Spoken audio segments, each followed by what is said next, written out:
et des moments où je reste tranquille. Je revois ma vie, comment j'étais. Ça me fait de la peine.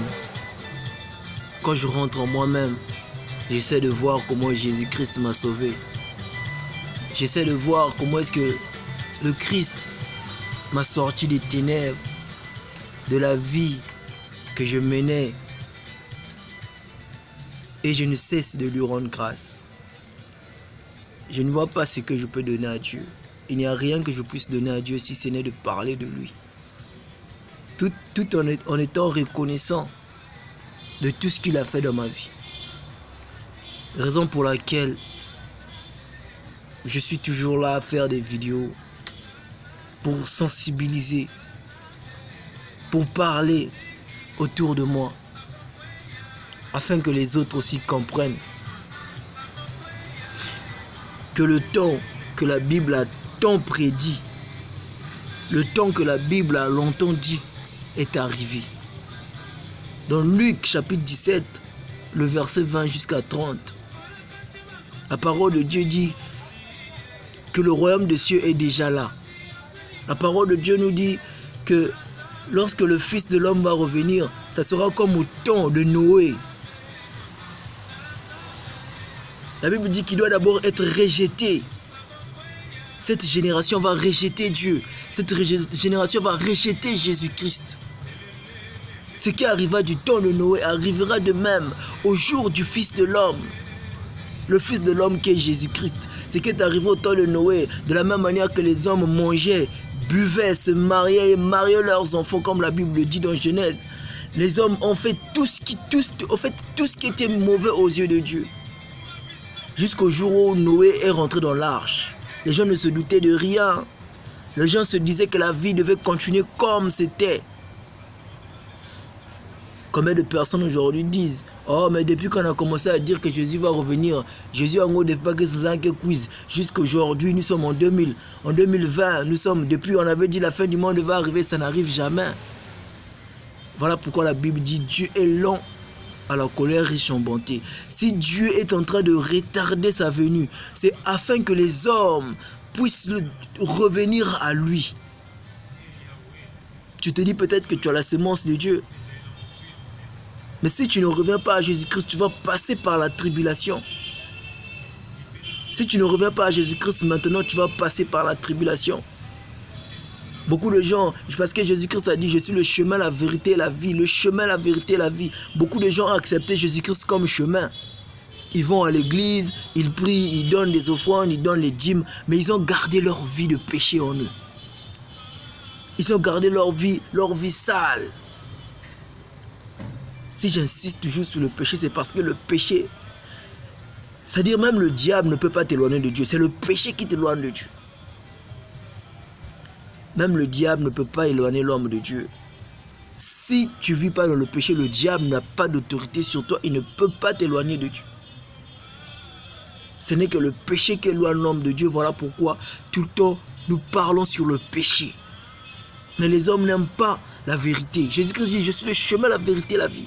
Il y a des gens qui l'ont choisi comme chemin, qui viennent à Jésus-Christ quand ils ont des problèmes, qui viennent à Jésus-Christ quand ils ont des maladies, qui viennent à Jésus-Christ quand ils n'ont rien à manger, qui viennent à Jésus-Christ pour chercher le mariage. Il y a des gens qui viennent à Jésus-Christ pour chercher les choses de ce monde.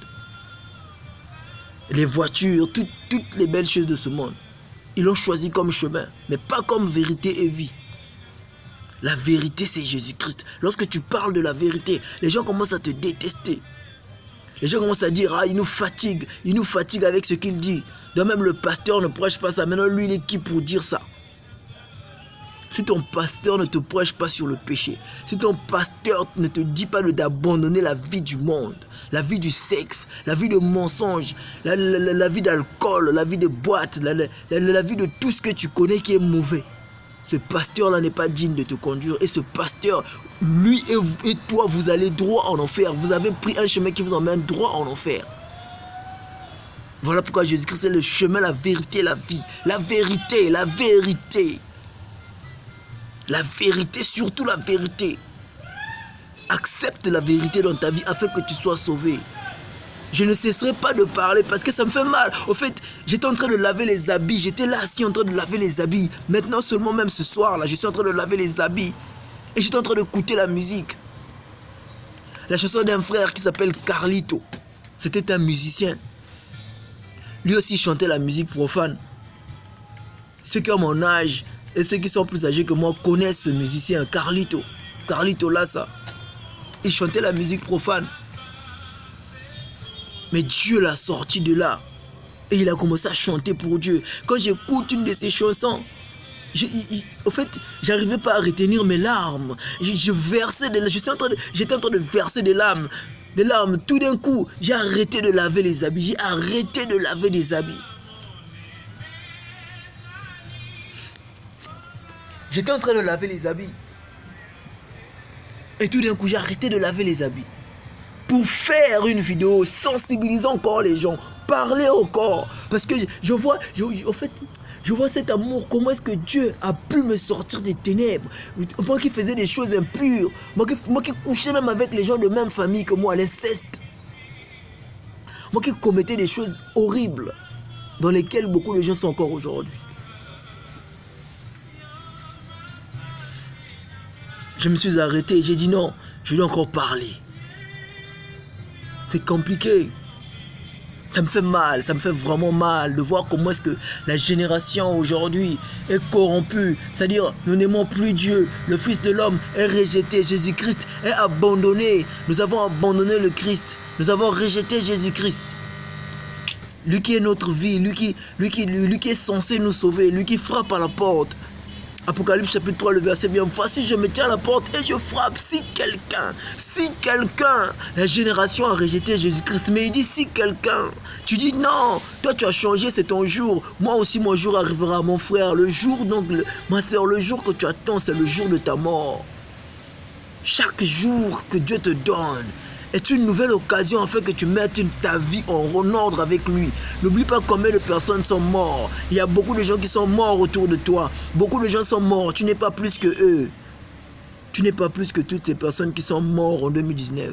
Nous sommes rentrés en 2020. Dieu te garde encore en vie. Si tu meurs aujourd'hui, mon ami, donne ta vie à Jésus-Christ. Donne ta vie à Jésus. Je t'en prie, je t'en supplie avec des larmes. Quel intérêt que j'aurais de tout le temps utiliser mon forfait à t'envoyer des vidéos pour te sensibiliser. Si ce n'est par amour que je le fais, si ce n'est par amour pour ton âme, les plaisirs de ce monde passent, Il y a des gens qui étaient encore sur terre, qui vivaient dans ce monde, qui ont rejeté Jésus-Christ et qui aujourd'hui se retrouvent dans les profondeurs de la terre, où se trouve ce volcan-là, où se trouve le feu de l'enfer qui sont en train de brûler actuellement et qui demandent une seule chance de revenir sur terre pour se repentir. Mais qui n'ont pas cette chance-là. Qui n'ont même pas cette chance-là de se repentir. Mais tu es encore sur terre. Comment est-ce que Dieu va commencer à vous parler?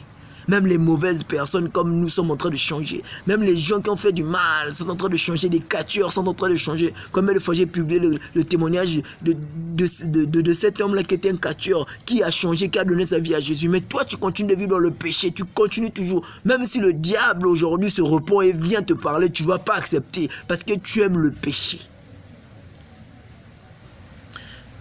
Chaque esprit que tu es en train d'accumuler dans ton corps, tous ces esprits-là que tu es en train de recevoir dans les plaisirs du monde, ce sont ces mêmes esprits-là qui vont aller te torturer en enfer.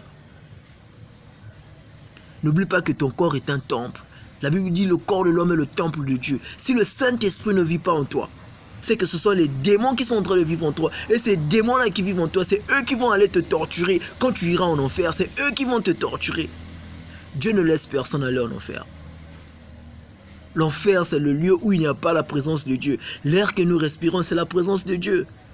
L'eau, ce sont les bienfaits de Dieu. Mais en enfer, il n'y a pas d'eau, il n'y a pas d'air, il n'y a rien.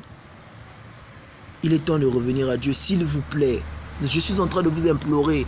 Dieu ne va pas descendre du ciel pour venir te parler. Il va envoyer quelqu'un.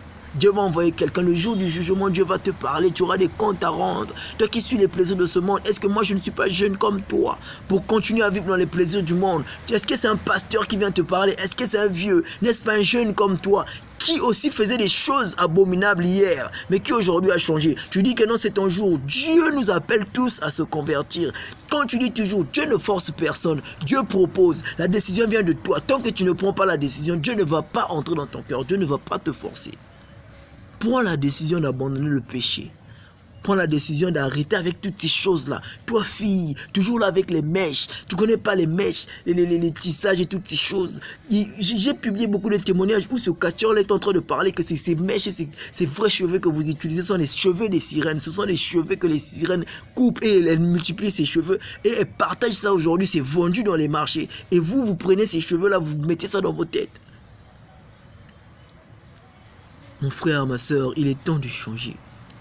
Il est temps d'abandonner le mal. Il est temps d'abandonner le mal. Jésus-Christ a besoin de toi. Et il a dit, le serviteur n'est pas plus que son maître. C'est ce que Jésus-Christ a dit dans la Bible. Et il dit, s'ils m'ont persécuté, ils vous persécuteront. Il n'a pas dit, ils vont. C'est le pluriel. Il n'a pas dit, il va. Il dit, ils vont. Ça veut dire qu'il parle du pluriel. Donc toute personne qui n'est pas dans le camp de Dieu est contre Dieu. Celui qui n'est pas avec nous est contre nous. Jésus-Christ dit celui qui n'est pas avec lui est contre lui.